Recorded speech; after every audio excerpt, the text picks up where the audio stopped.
Salut à tous, j'espère que vous avez tous passé une agréable semaine. Dans la vidéo d'aujourd'hui, je vais parler d'un sujet qui me tient vraiment à cœur et que j'ai eu à aborder dans la plupart de mes vidéos déjà. C'est par rapport au coût de tout ce qu'on vend en Afrique. Souvent, j'ai l'impression qu'il y a certains commerçants qui exagèrent avec les prix et souvent on retrouve cela chez les éleveurs aussi et les agriculteurs.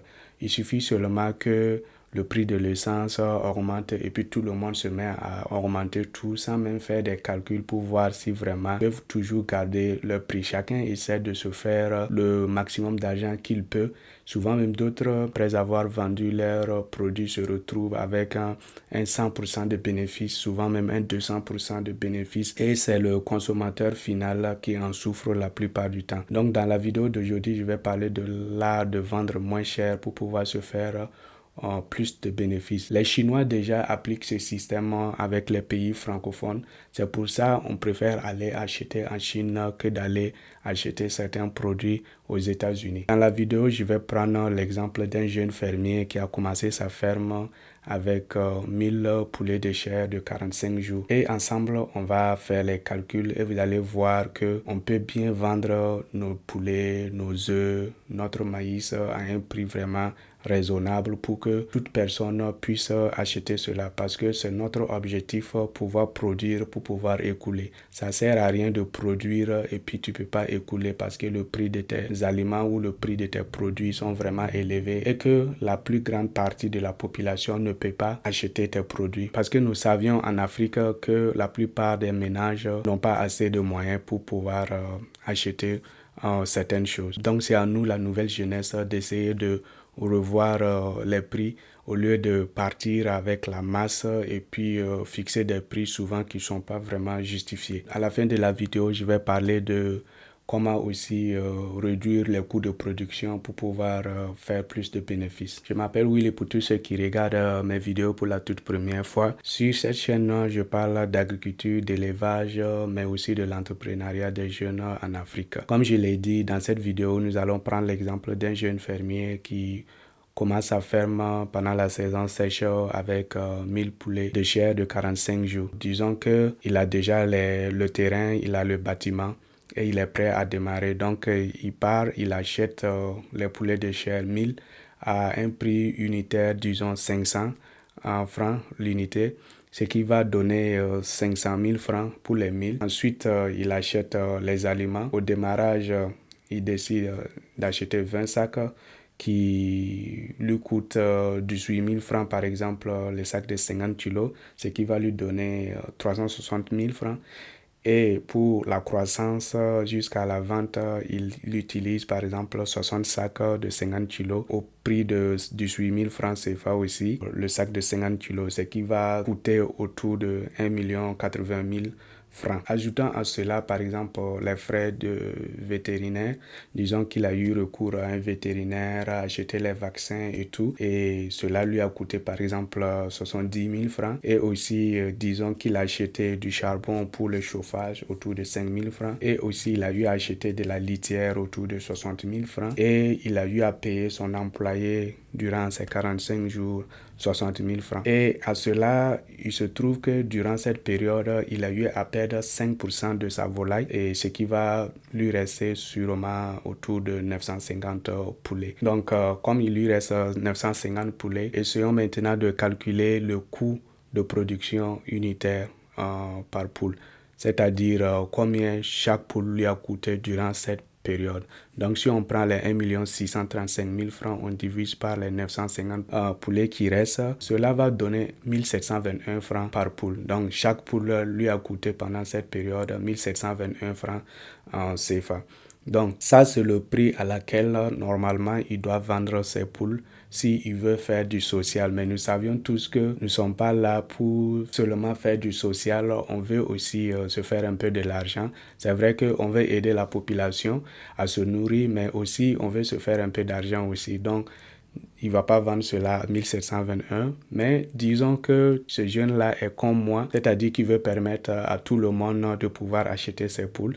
Donc, il décide de vendre ses poules à 2000 francs l'unité. Parce que je sais qu'il y a des gens qui le vendent à 2000, mais il y a des gens aussi qui le vendent à 2500, d'autres même le vendent jusqu'à 3000. Disons que ce jeune décide de le vendre, ses poulets, à 2000 francs l'unité. En vendant ses poules à 2000 francs l'unité, si on prend les 2000 multipliés par 950, puisque c'est le nombre de poules qui lui reste, ça va donner autour de 1 900 000 francs. Ça, c'est le prix de vente des 950. Beaucoup de jeunes font l'erreur de penser que c'est 1 900 000 francs. Ça, c'est leur argent. Ça, c'est pas ton argent.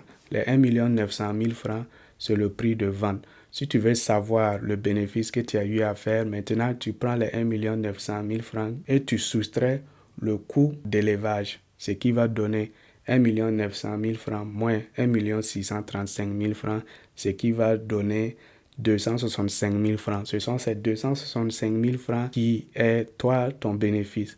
Et c'est dans ça tu peux enlever et puis peut-être faire ce que tu veux. Mais si tu es un bon entrepreneur, tu sais que tu dois enlever une partie de ça 265 000 francs et puis mettre dans un compte épargne ou bien réinvestir ça quelque part. C'est seulement une petite partie que tu peux utiliser pour peut-être faire ce que tu veux, peut-être te nourrir ou bien acheter quelque chose que tu penses que tu en as besoin. Le problème est que beaucoup de gens, quand ils voient par exemple 265 000 francs après 45 jours, ils trouvent vraiment que c'est pas beaucoup et c'est dans ça beaucoup de gens sont tentés d'augmenter le prix de leur poulet pour pouvoir se faire beaucoup d'argent. Alors qu'ils oublient que lorsque tu augmentes le prix de tes poulets, ça fait que la grande partie de la population ne peut plus acheter tes poulets. C'est juste une petite partie qui peut seulement s'offrir cela parce que nous savions tous que la population n'a pas assez d'argent. Ce qui veut dire que toi, tes produits sûrement seront là posés.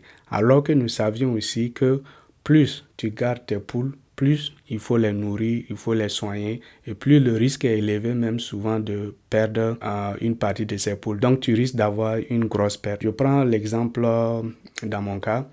Lorsque on a fait notre premier cycle des poules pondeuses et qu'on a décidé à un moment donné que c'est le moment de les faire sortir, moi j'ai recommandé qu'on puisse les vendre à 2000 francs pour que les gens puissent les acheter rapidement. Mais le vieux a trouvé vraiment que c'était bas. Moi, comme je ne suis pas sur place, je donne toujours mon avis, mais la dernière décision lui revient. Il décide de faire ce qu'il veut. Donc, lui, il a décidé de les vendre, je pense, à 3000, 3500.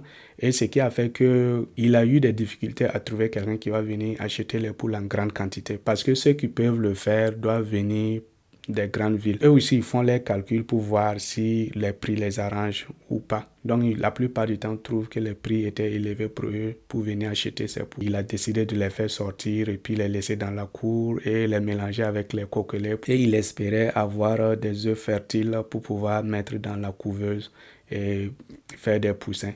Mais il se trouvait que la saison des pluies est arrivée et le fait que les employés n'ont pas bien pris soin des poules, la pluie les a battues et il a perdu plus de la moitié des poules.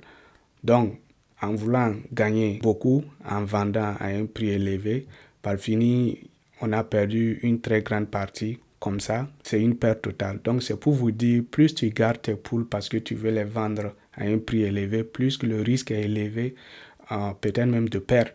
Donc, ça sert à quoi de prendre plus de risques que de vendre tes poules à un prix vraiment abordable. Parce que quand tu fais tes calculs, même tu vas te rendre compte que en vendant les poules même à 2000 francs, c'est mieux que quand tu vas les garder. Parce que quand tu vas additionner les dépenses après cela, tu vas te rendre compte que ça revient presque à la même chose ou souvent même plus élevé. Donc, à la fin de tes cycles, il faut faire tes calculs pour voir le coût unitaire de tes poules et en fonction de ça, tu peux trouver un prix raisonnable pour pouvoir les vendre rapidement. Donc, l'objectif, c'est de vendre rapidement pour pouvoir commencer un autre cycle parce que plus dans l'année tu fais beaucoup de cycles, plus tu vas te faire aussi de l'argent. Ce qui va nous amener à parler de la deuxième étape où je vais aborder le sujet de comment réduire les coûts de production pour pouvoir se faire plus de bénéfices. On garde toujours l'exemple sur ce jeune fermier qui a commencé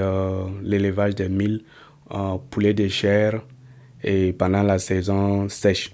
Donc, comme il a commencé pendant la saison sèche, il a eu à acheter les aliments. Donc, disons qu'il a pu traverser la saison sèche et maintenant on est à la saison des pluies où il a décidé de s'acquérir des parcelles pour pouvoir cultiver son propre maïs. Il a la litière maintenant, il a du fumure organique et il utilise cela dans son champ de maïs qui a bien produit cette année-là. Donc, il a du maïs maintenant à sa disposition pour pouvoir nourrir ses poules, ce qui va réduire le coût de l'aliment. Donc, prenons un exemple qu'avec son maïs, le coût de l'aliment est passé de 18 000 à 10 000 francs. Donc, faisons les calculs avec ces nouveaux chiffres. On garde toujours les 1000 poules et au démarrage, il prend 20 sacs.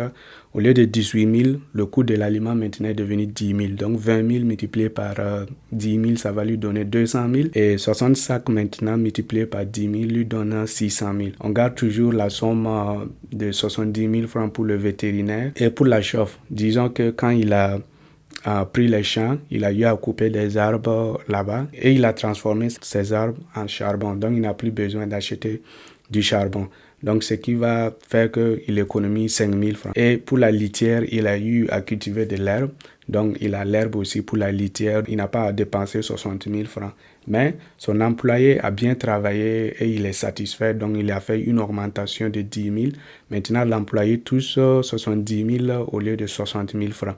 Ce qui va lui donner comme dépense totale autour de 940 000 francs. Et pour trouver le coût de production d'une poule, il prend les 940 000 francs, il divise par 950, ce qui va donner 994 comme coût de production de chaque poule. Il décide toujours de vendre ses poules à 2000 francs en CFA. Donc, il prend les 2000 multiplié par 950 encore, ce qui va donner 1 900 000. Maintenant, il soustrait les 1 900 000 au nouveau coût de production qui est 940 000 francs, ce qui va donner 960 000 francs comme bénéfice.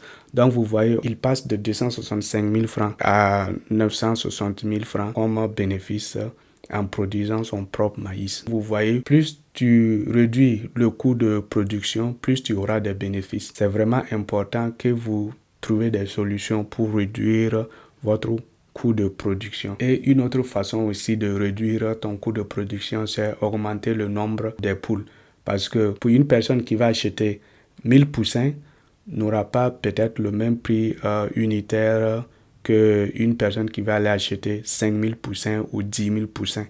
Parce que quand tu vas aller acheter par exemple 10 000 poussins, on va sûrement te donner un bon prix et souvent même on va t'ajouter plus de poussins pour te remercier d'avoir acheté les poussins avec eux. C'est vrai que tu auras besoin de plus de moyens pour pouvoir élever 10 000 poussins. C'est vraiment exagéré, mais c'est juste pour vous donner un exemple de comment vous pouviez réduire le coût de production. Donc, lorsque tu auras ta ferme ou tu as ta ferme, comme les poulets de chair ou les poules pondeuses, il faut essayer de voir à quel niveau tu peux réduire le coût de production. Ce que toi-même tu peux produire pour pouvoir réduire le coût, il faut le faire. Et comme je le répète toujours, un bon éleveur va toujours associer son élevage à l'agriculture. C'est le seul moyen de pouvoir réduire le coût de production et pouvoir proposer des prix vraiment raisonnables à la population.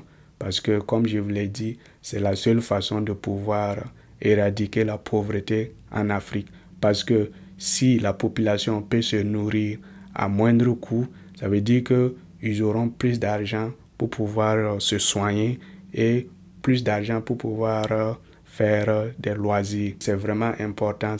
La balle est dans le camp de nous, les producteurs, de pouvoir vraiment permettre à nos populations de bien manger afin de s'épanouir. Donc, c'est ce que j'avais pour vous cette semaine. Si tu as aimé la vidéo, n'oublie pas de cliquer sur like et aussi partage la vidéo. Envoie cela à tes amis dont tu penses que ça va beaucoup les bénéficier.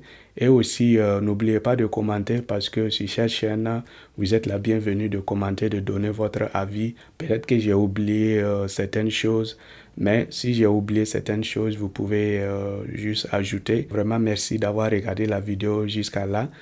Passez une agréable semaine. On se retrouve la semaine prochaine pour une nouvelle vidéo. Bye bye.